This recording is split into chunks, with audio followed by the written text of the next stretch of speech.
በዚህ ሳምንት ቤተ ክርስቲያን ተድላ ደስታ ያደረገ በዚህ ሰሞን ጌጥ ያጌጠ ደስ ያለው ይሄን ያደረገ ከሚስቱ ጋር አንድ ወይም ከባሏ ጋር አንድ የሆነ በመኝታ የተገናኘ መብል መጠጥን አብዝቶ የሚደሰት ሰው ቁጥሩ ከአይሁድና ከይሁዳ ጋር ነው ማለት ነው።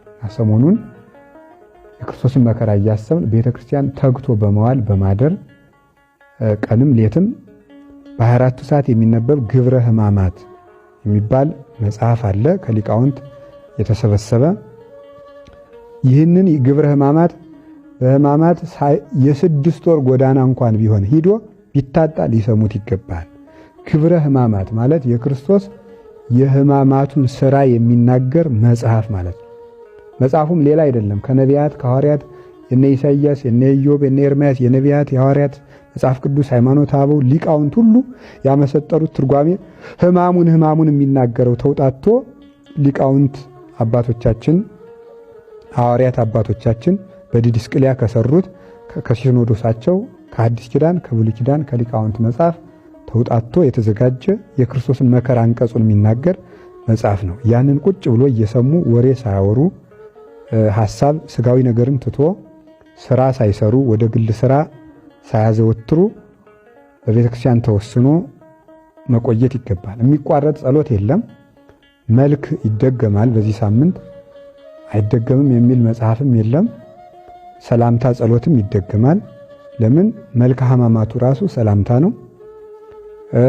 ከሚደረሱ መጻሕፍት መካከል መኃልየ ዘሰሎሞን አንዱ ነው። መኃልየ ዘሰሎሞን ደግሞ መልክ ነው ራሱ የቤተ ክርስቲያንን ዓይኗን፣ ጥርሷን፣ ጉንጯን ሲናገር የቤተ ክርስቲያን ውበት ነው። ወንድሜ ነጭ ነው፣ ቀይ ነው፣ ራሱ ጥቁር ነው፣ ዓይኑ የርግብ ዓይን ይመስላል የሚለው ሁሉ ይሄ ሁሉ የክርስቶስ መልክ ነው። ይሄ ዓይኑ ገክብር ወውጾ ዘያውፀቦ እደ ኬንያ የሚለው ሁሉ አንጥረኛ ያልሰራው ጉትቻ ያለው ነው እያለ የሚናገረው ክርስቶስን ነው። ይሄ ሁሉ ጌጥ ያለው ማለት የባህሪ ክብር አለው በዘራ ወራዙት ያልተወለደ ማለት ነው አንጥረኛ የተባለ ይሄ ሁሉ መልክ የሚገልጥ ነው። ታዲያ መኃልየ ዘሰሎሞን መልክ አይደገምም በተለምዶ በሚባልበት በቀዳሚት ዕለት የሚነበብ በማህሌት የሚቆም ቃለ እግዚአብሔር ነው። ሰላምታው መልክ ነው። ቅባ ብርሃኑ ለገጽ ሰላም ለኪ ስቴ ወይን ዘነፈራጽ ሰላም ለኪ ቀስተ ኪዳኑ ለኖህ ሰላም ለኪ። ስለዚህ እየተባለ ሁሉ ሰላም ለኪ እየተባለ ነው የሚደረስ። መልክአ ሕማማት ነው። ስብሐት ለከ ሰላም ለክሙ እየተባለ ነው መልክአ ሕማማቱ የሚደረስ። መልክአ ስዕልም ይባላል። ስለዚህ በሕማማት ይሄ ይደገማል ይሄ አይደገምም የሚባል ጸሎት የለም። ከስንፍና በቀር ግብረ ሕማማትን ከምናደርስበት ጊዜ በቀር የምናደርሳቸውን ጸሎቶች ሁሉ ይደረሳል። ቤተ ክርስቲያንም ኪዳኑን ቅዳሴውን የምታቆመው የክርስቶስን ሕማም ለማሰብ ተድላ ደስታውን አቆይታ በሌላ ቃለ እግዚአብሔር ተክታ ስታደርስለት ትሰነብታለች። ይኸውም እንዳይታጎል የሰኞ የማክሰኞ የረቡዕ ኪዳን እንዳይታጎል በዕለተ ሐሙስ 3 ኪዳኖችን መላልሳ በማድረስ እነዚህ ሁሉ ትፈጽማቸዋለች። ስለዚህ ይህን በማድረግ ቤተ ክርስቲያን ፍጹም በመዋል ቢቻል የጨው ቂጣ በመብላት የተቻለው ከታመመ ሰው በቀር ደዌ ከጸናበት በቀር በጨው ቂጣ እየበሉ ከሚጣፍጥ ምግብ በቀር ሆኖ ይህንን መጸለይ ይገባል። ቤተ ክርስቲያን መዋል አለብን። ግብረ ሕማማቱ መስገድ ብቻ ሳይሆን ግብረ ሕማማቱ የሚነበበውን ንባብ መስማት ይገባል። በዚህ ሰሞን ተድላ ደስታ ማጌጥ የለም። በጸሎተ ሐሙስ ሁሉም ምዕመናን ይቆርባሉ፣ ሥጋው ደግሞ ይቀበላሉ። መቁረብ የሚቻላቸው የተዘጋጁ ሁሉ ይቀበላሉ። ተዘጋጅተን እንቀበላለን ሥጋው ደሙን። ለምን? የጸሎተ ሐሙስ ዕለት ብቻ የሚቀደስበት ምክንያት የጸሎተ ሐሙስ ዕለት ሐሙስ ሐዋርያትን አቁርቦ ዓርብ ስለተሰቀለ ያንን ታሳቢ ማድረግ የዛለት ምስጢረ ክህነትን ለማስተማር ሥርዓተ ቁርባንን ለማስረዳት 12ቱን ብቻ አቁርቧል። ዛሬ ግን ሥጋው ደሙ ለሁሉ ስለተሰጠው ሁሉም ምዕመናን ይቆርባሉ ማለት ነው። በዕለተ ዓርብ ስቅለት ነው። ሕማሙን እያሰብን በወይራ እየተጠበጠብን ይህን የምናደርግበት ምክንያት ወይራ ጽኑ ነው። ጌታችን ኢየሱስ ክርስቶስ የተቀበለው መከራ ጽኑ ነው። ከበረከተ መከራህ አሳትፈኝ፣ ቅዱስ ጳውሎስ በሕማሙም በሞቱም ልመስለው እወዳለሁ ብሎ ፊልጵስዩስ ምዕራፍ 3 ቁጥር 11 ላይ እንደነገረን ሞቱን በሚመስል ሞት ለመሳተፍ ወይራ እየተጠበጠብን ኃጢአታችን እየተናዘዝን እንፈጽመዋለን። በመስቀል ላይ ሆኖ ታሪክ ለወጥ አስበኝ ስላልኩት ኋላ ስትመጣ ገነትን ለማየት ሁሉ መሃለታ አቤት ፍቅሩ የእግዚአብሔር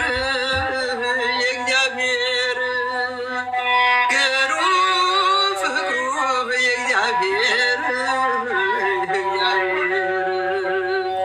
ኃያል ፍቅሩ የእግዚአብሔር ግሩም ፍቅሩ የእግዚአብሔር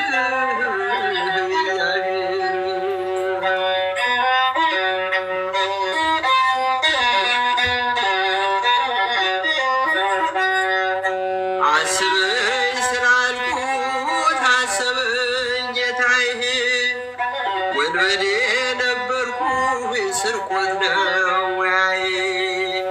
በመስቀል ላይ ሆኖ ሕዝቡን ያስብ ነበር፣ እኔስ አላየሁም ምን ያለ ፍቅር። አቤት ፍቅሩ የእግዚአብሔር ግሩም ፍቅሩ የእግዚአብሔር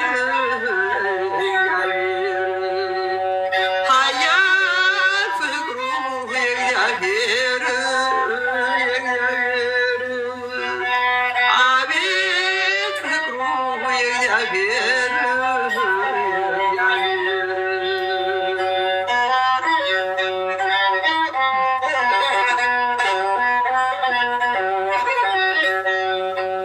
አልታይም ብዬ ኃጢአትን ስሰራ ተመለስ ይለኛል ስምህ ይጠራ። እንዳልሞትበት ነው በኃጢአት ታስሬ ፍቅሩን አልገልጸውም እንደዚህ ዝርዝሬ አብረን አቤት ፍቅሩ የእግዚአብሔር ግሩም ፍቅሩ የእግዚአብሔር ኃያል ፍቅሩ የእግዚአብሔር ግሩም ፍቅሩ የእግዚአብሔር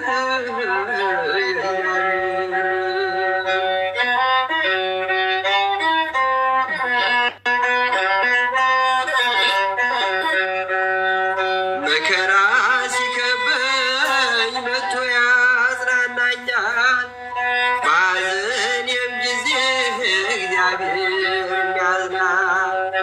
ዓይኑ ከኔ አይርቅም ጥበቃው አይጠፋም። ስሙን እጠራለሁ በጌታ ያላፍርም። አቤት ፍቅሩ የእግዚአብሔር ግሩም ፍቅሩ የእግዚአብሔር ኃያል ፍቅሩ የእግዚአብሔር ግሩም ፍቅሩ የእግዚአብሔር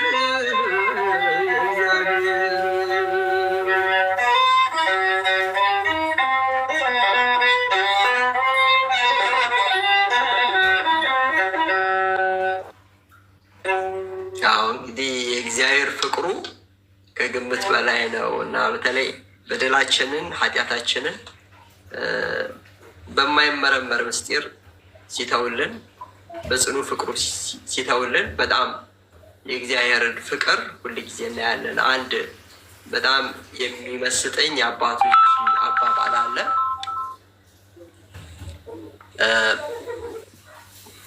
አዳም ከገነት በተባረረ ጊዜ